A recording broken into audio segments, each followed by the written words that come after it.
Hey everybody, it's Adler and welcome back to Shining Song Starnova. Right then, last we left off, well, the production, was, massive shit show. Everything's fucked up. And Mika is torn about it. As to be expected, really. And she gets a text from Aki and apparently is going to try and get advice from her about it. And we'll see how the Red Imp is going to reply to this. I am curious. I really am. I don't know if the game is going to surprise you with Aki's response or not. I guess we'll see. Maybe she'll have something to say about this. Good evening. I actually had a question about that. So far, the job's really different from what I thought. All I seem to be doing is shooting a bunch of fan service scenes, and a lot of the content from the original work has been changed. Honestly, I don't know if participating in this show is such a good idea anymore. I wonder if she'll respond. I guess she's probably already asleep, though. To her surprise, he responded right away. Eh? What do you mean you're gonna quit? This television show is the biggest job Starnova has right now. I don't know.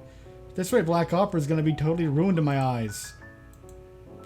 Who cares about that? All that matters is you get a lot of screen time and get a bunch of guys drooling over your body. Besides, these kinds of scenes are totally natural for late night TV entertainment anyways. Who doesn't want to unwind by watching pretty idols reveal themselves after a long day of work? But what about Black Opera? What about Sylvia Night Song? None of that's real, Chuni-chan. Get your head in the game and start thinking of things that actually matter. The rest of us are all counting on this television show, you know. If you drop out now, there's going to be trouble for all of us. Understood. Mika closed her cell phone. Yeah, but what about how I expected? Same. So Aki-chan doesn't understand my feelings. Of course she doesn't. Why would a pro idol like her care about anime? Am I just a weird one then? Caring about things that don't matter? Weird is subjective, so no. Why did things have to turn out this way?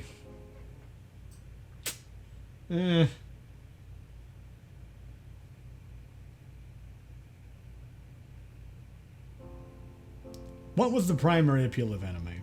What the fuck? What is this philosophical bullshit? Okay. Pray tell, what is the primary appeal of anime? Go on now. What is the primary appeal of any fucking work of fiction? Any kind of entertainment? The older we became, the more we wish for the simpler days of our childhoods. Back when we were young, life seemed simple. If we worked hard, we got a good grade in an exam. Maybe. If we behaved well, we were praised by our teachers. Children's dreams and passions were encouraged. Sometimes. Sometimes. And we thought we could grow up and become whatever we wanted. We just naturally assumed we would get the jobs we want, find true love, and live happily ever after. But as we grew into adulthood, we ran into various complications. You get rejected by your first love. You failed to make it to the college you studied for. You ended up unemployed or in an unsatisfying job you never wanted. Ooh.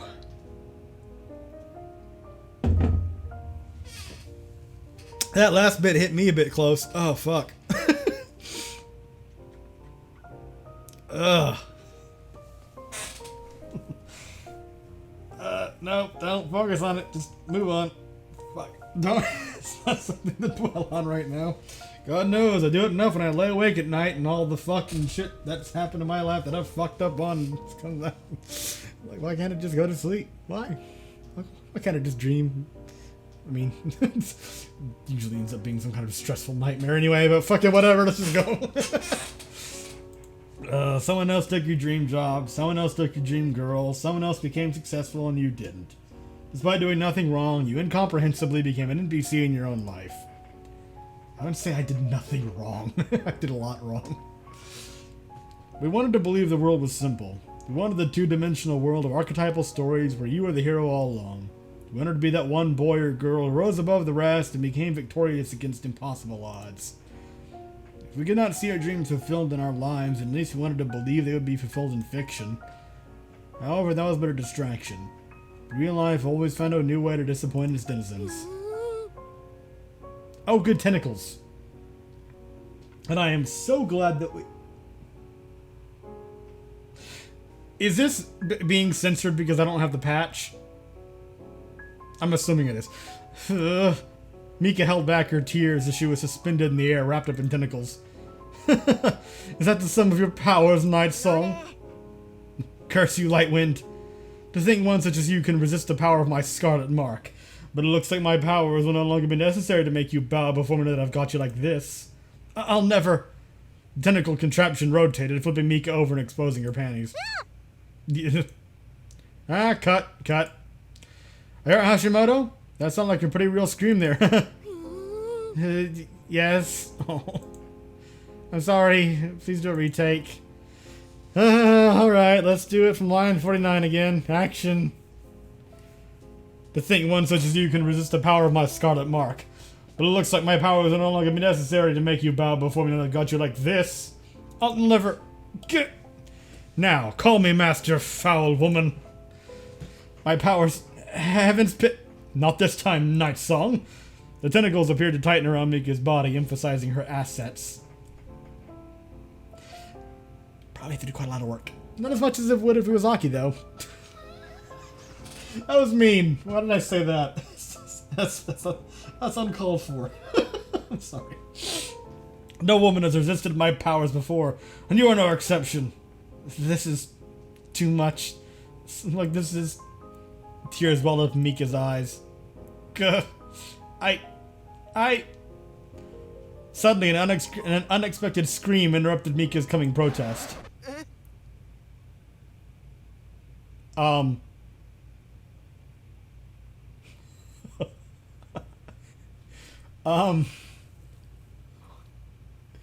Okay.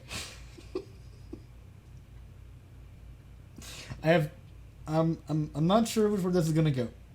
I'm anticipating one of two ways. Either he's actually an otaku as well, and he's pissed off about that, and he can't bear to see how this go down, or he doesn't like portraying a mean character or something like that. That's like this is I'm being so forceful. I can't deal with this. Which is it gonna be? I just can't do this anymore, Sada-san. Cut. It was that option, okay. Saying such horrid lines and doing such outrageous things. Just what kind of show is this? I'm really sorry, Sato-kun. Kyle, come here. There's no need to... This really is all messed up. With that, Kyle ran off the set with his manager chasing after him. Wow. This was an unexpected development. Interesting. Yeah. Huh. Break time.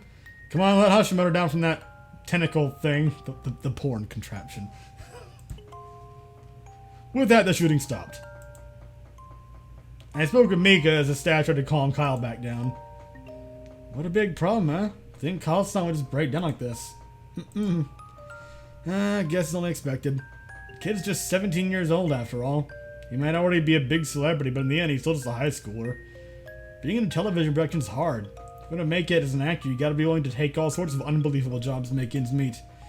Compared to the unsavory acting roles out there, this might actually be a pretty luxurious role in comparison. Is that so? Oh no! But I can understand Kyle-san's feelings. In fact, I have a lot of things I want to say about this messed up situation myself. Honestly, I bet everyone in this room does as well. I guess this is what it means to be a professional. Professional being involved in a shitty project. More specifically. But why doesn't the director just tell the writer to improve the script? Or why doesn't he just remake the show to make everyone on the set happy? Because corporations typically suck at making things. Well, the thing is, everything's really controlled by the production committee. And that's the problem. And given how things are going, the director might not really have much input over the creative vision of the project. That's really messed up. Something of this industry is really messed up, Producer-san. Yes! Anyways, sorry I had to go through with that, but can you bear with it for just a bit longer? This is still your first big television project after all. It's already a small miracle that an upcoming idol even got cast for the main heroine in a television series. You gotta look at the silver lining in all this. We returned to the office after the long day at work. Ah, welcome back. Mikado-sensei, we're back. We've returned, Mr. President. What a rare sight it was seeing Okada-sensei in the office. Usually he was way on business and generally left the day-to-day operations to me. It's good to see you in the office. Something needing attention? I heard there was a mishap at the shoot today. Young talents sometimes do irresponsible things, don't they? Indeed, sometimes in our youth we forget that our duty is to the company. My life and soul and body to the corporation. I do not have free will. I am not a person. I am merely a tool. But I'm sure Mika-chan here is minding her work dutifully. No. The incident wasn't too serious, though. Hopefully our counterpart at Moonshot Production managed to control the matter so we can resume shooting without any further delay. I suppose so. But that's not the only trouble to bring over this job, is it, Mika-chan? Sensei? Sato-san tells you have reservations about this job. No. I know a lot is at stake, so I'll do my best. As it happens, Sato-san is an old colleague of mine. Long time ago we worked on a project before. Actually, Sato-san did say something like that before. It's truly a small world after all, isn't it? I have a story to tell you too. Why don't you two have a seat? I brewed some tea. I know Sato-san can be easily misunderstood, but he's not a bad man at heart. The two of us sat down to Okada-sensei as he began his story. It was 20 years ago. It was 20 years ago. When Sato-san was about your age. And I also had a head full of hair on me at the time as well. Alright. It was his big directorial debut at the helm of the television series Lady Nohime of the Viper. Okay. It had always been Sato-san's dream to create his historical fiction drama. So this job was like a dream come true for him. Back then he was a passionate man who sought to leave his mark in the annals of history by creating the world's next masterpiece. But I suppose every young man enters this industry with big dreams, full of hope. The girl cast as Lady Nohime was actually one of Shining Productions' biggest talents at the time. So this television show was also a must-win for me as well. If I recall correctly, she might have had quite a resemblance to Mika-chan here, both in body and mind. She was a great big romantic who adored the glamour and beauty of historical fiction. But of course, it's not as if the television studio executives wanted to give a newbie director much of a budget to fulfill his aspirations. You know, these shows are always a risky investment for companies, and the higher-ups didn't really have much faith in Sato-san. So they weren't willing to invest much in him. But he did try his best to create his samurai epic. He worked around the clock, 7 days a week, to make his creation a success. He handled the entire post-production by himself for no pay in order to propel the money he had into the cast and crew. He even choreographed stunts, wrote the entire script, and even helped out with the set design, all for the sake of his dream. You see, Sato-san really gave his entire life for the sake of his Lady Nohime. He must have been exhausted, angry, hopeful, and desperate all at the same time. But in the end, it really was impossible to create a samurai epic on such a shoestring budget. He becomes so enamored of the beautiful vision he sought to give tangible form that he failed to grasp the reality of the situation. His staff was exhausted from overwork. His cast members were all inexperienced and unknown. And then Amaterasu Television released another star-studded, massively budgeted historical epic the same season that Lady Nohime aired. There was no way Sato-san's small passion project could compete in comparison to that. In the end, Lady Nohime of the Viper was derided by the masses and quickly forgotten. You'd think Sato-san would have quit being a director after that. But you know what he did? He said to me? That was shit. Seriously, a steaming pile of shit. But next time, I'm gonna make something totally incredible. I didn't really know much about how this stuff worked this time around. But thanks to Nohime, I managed to figure a bunch of things out. Just you wait, Okada-san. Next time one of your talents ends up in my work, she's gonna become a star. They'll sing songs about her for the ages, I swear it. So that's the story of how I worked with Sato-san on the ill-fated Lady Nohime of the Viper. Even though the project turned out pretty poorly for all parties involved, I now remember it fondly as a colorful time filled with excitement. Miko wiped tears of inspiration from her eyes. Sato-san was the one hurting the most all this time. I've totally changed my opinion of him. So this is the story of what happened at the last time Shining Productions worked with Sato-san. I had no idea. I'm sure Sato-san never forgot about what happened with Lady Nohime, and what he promised to me in its aftermath. Even though the situation is no better than it was 20 years ago, I still believe there lies a spark in him that has laid dormant all this time. To this day, despite everything he says, he still wants to create that masterpiece of the ages. You only need to rekindle that small spark deep in his heart. Oh, I see! Thoing. A hidden promise, long forgotten. A second chance for a miraculous comeback. I'm already seeing the ending of this story. Well, I do believe Starnova was always intended to make a comeback, to be a comeback story, wasn't it? Well, intentional and otherwise, the people really do like comeback stories. Pusa-san, let's go to Sato-san and remind him of his promise to our president. He must certainly still remember to this day. Surely he wants Black Opera the live action to be a success more than any of us. If we can bring Sato-san on board, then maybe we can save the project. Alright, I understand. After all, Sato-san made a promise to Okada-sensei, didn't he? He's gonna make the next talent from Shine Productions to a star. At this rate, we might not even be able to finish the production of the live action before the cast and crew walk off set. We've got to turn this battle around. Who cares about the production committee and the execs? If enough people on the ground combine their efforts, we might be able to turn this situation to a huge success story. Or, you know, try and, even if you fail, you tried. Oh! Alright, I'm with you on this. Sylvia Night Song. For the Black Song! Everyone. November 17th, 2017. The fateful morning. I'm gonna leave this for next time, though, so thank you very much for watching. I hope you enjoyed, and I'll see you then.